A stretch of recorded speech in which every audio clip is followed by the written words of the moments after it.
জগন্নাথ মন্দিরে এমন একটি রাত আছে যেদিন আলো নিভে যায়, দরজা বন্ধ হয় আর শুরু হয় দেবতার প্রাণ বদলে রহস্যময় আচার।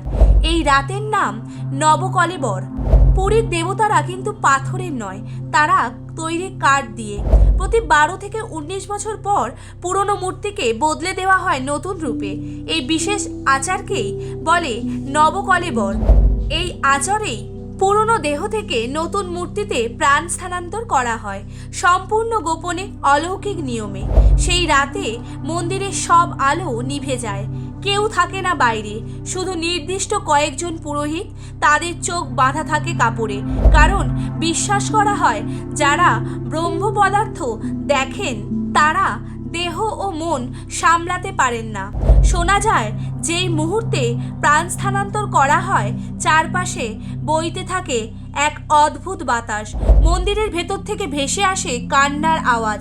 অনেকে বলেন এই পবিত্র ব্রহ্ম পদার্থ স্পর্শ করেই অনেক পুরোহিত অজ্ঞান হয়ে পড়েন। রাতভর চলে এই অলৌকিক আচার।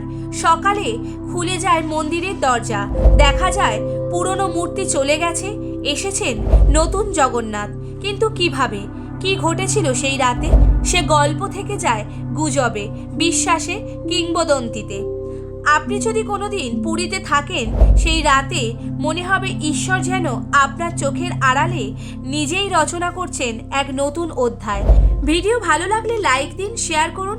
আরও এমন রহস্য জানতে চাইলে ফলো করুন পুরী রহস্য সিরিজ।